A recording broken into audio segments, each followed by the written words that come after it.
নমস্কাৰ বন্ধুসকল, welcome to my YouTube channel Deepak Japla. আজি পুনৰ আপোনালোকৰ বাবে অসম চৰকাৰৰ আণ্ডাৰত মুকলি হোৱা PWD বিভাগৰ পৰা মুকলি হোৱা কিছুমান গ্ৰেড 3 আৰু গ্ৰেড 4 চাকৰি লৈ আনিছোঁ।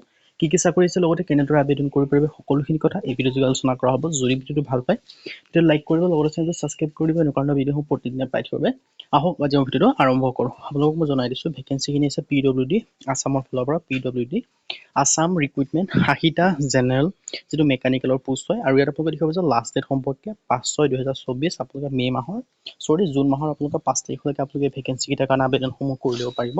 আৰু আপোনালোকৰ ভেকেঞ্চিখিনি কি হয় মই সেই কথা আপোনালোকক জনাই দিছোঁ। এতিয়া আপোনালোকে দেখিব যে আছাম পাব্লিক চাৰ্ভিচ কমিশ্যনৰ আণ্ডাৰত আহিছে ভেকেঞ্চিখিনি APSC আণ্ডাৰত মুকলি কৰি দিছে। মানে আপোনালোকৰ এক্সামসমূহ সকলোখিনি কোনে কণ্ডাক্ট কৰিব, APSC কণ্ডাক্ট কৰিব। আৰু ইয়াত আপোনালোকে দেখিব যে জুনিয়ৰ ইঞ্জিনিয়াৰ মেকানিকেলৰ পোষ্ট হয় 80টা ভেকেঞ্চি আছে। কেটেগৰী আছে আপোনালোকে ভেকেঞ্চিখিনি দেখিব পাৰিছে। UR কেটেগৰীৰ কাৰণে আছে 44টা ভেকেঞ্চি, UR MBC কাৰণে আছে 25টা ভেকেঞ্চি আপোনালোকে দেখিব পাৰিছে। আৰু ইয়াত আপোনালোকে দেখিব পাৰিছে OBC কাৰণে আছে আপোনালোকৰ এটা ভেকেঞ্চি, SC কাৰণে আছে এটা, আৰু ST প্লেনৰ কাৰণে আছে 5টা ভেকেঞ্চি, আৰু ST হিলৰ কাৰণে আছে 4টাকৈ ভেকেঞ্চি। লেটেষ্ট নটিফিকেশ্যনৰ ক্ষেত্ৰত নেম অফ দ্য ডিপাৰ্টমেণ্ট আপোনালোকে দেখিব যে PWD RDD public work building national ডিপাৰ্টমেণ্টৰ হয়। আৰু স্কেল অফ পে আপোনালোকৰ কি হ'ব 14,000 পৰা 60,500 টকা। লগতে আপোনালোকে গ্ৰেড পে পাব 8,700 টকা। এলিজিবিলিটি ক্ৰাইটেৰিয়াৰ ক্ষেত্ৰত আপোনালোকে 21 পৰা 38 বছৰ বয়সৰ সকলো কেণ্ডিডেটে এই ভেকেঞ্চিকেইটাৰ কাৰণে আবেদনসমূহ কৰি ল'ব পাৰিব। এজ ৰিলেক্সেশ্যনসমূহো পাব।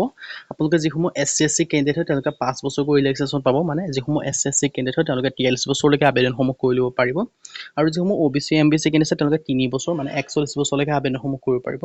আৰু PWD BD কেণ্ডিডেট 10 বছৰকৈ মানে আপোনালোকে 48 বছৰলৈকে আবেদনসমূহ কৰিব পাৰিব। আৰু এডুকেশ্যন কোৱালিফিকেশ্যনৰ ক্ষেত্ৰত আপোনালোকৰ 3 বছৰীয়া এখন ডিপ্ল'মা চাৰ্টিফিকেট বিচাৰিছে টেকনিকেল ইনষ্টিটিউটৰ পৰা থকা। আৰু লগতে ডিপ্ল'মা ৰেগুলাৰ কোৰ্চত হ'ব লাগিব, তেতিয়া আবেদনসমূহ কৰি ল'ব পাৰিব। আৰু লোকেল লেংগুৱেজ প্ৰফিচিয়েঞ্চি মানে আপোনালোকে আছামিজ লেংগুৱেজটো জানিব লাগিব। ৰেচিডেঞ্চিপ আপোনালোকে আছামৰ হ'ব লাগিব, তেতিয়াহে আবেদনসমূহ কৰি ল'ব পাৰিব। আৰু যদি ইণ্টাৰেষ্টেড দেন আপোনালোকে আবেদনসমূহ কৰিব পাৰে। এপ্লিকেশ্যন ফিচৰ ক্ষেত্ৰত জেনেৰেল EWS কাৰণে 297 টকা 20 পইচা, SC OBC MBC কাৰণে 197 টকা 20 পইচা, BPL ৰ কাৰণে 47.20 ৰুপিজ, PWD কাৰণে 47.20 ৰুপিজ। পে'মেণ্ট মোড আপোনালোকে অনলাইন যোগে কৰিব পাৰিব। হাউ টু এপ্লাই এই ভেকেঞ্চিকেইটাৰ কাৰণে আপোনালোকে আবেদন কৰিবলৈ আপোনালোকৰ যিটো PWD অফিচিয়েল ৱেবছাইট আছে তাত গৈ আপোনালোকে আবেদনসমূহ কৰি ল'ব পাৰিব। আজি ভিডিঅ' ইমানে। যদি ভিডিঅ' ভাল পালে লাইক কৰিব, লগতে চেনেলটো ছাবস্ক্ৰাইব কৰি দিব। এনেকুৱা ভিডিঅ'সমূহ প্ৰতিদিনে পাই থাকিব। আজিলৈ বন্ধুখিনিক লগ পাম।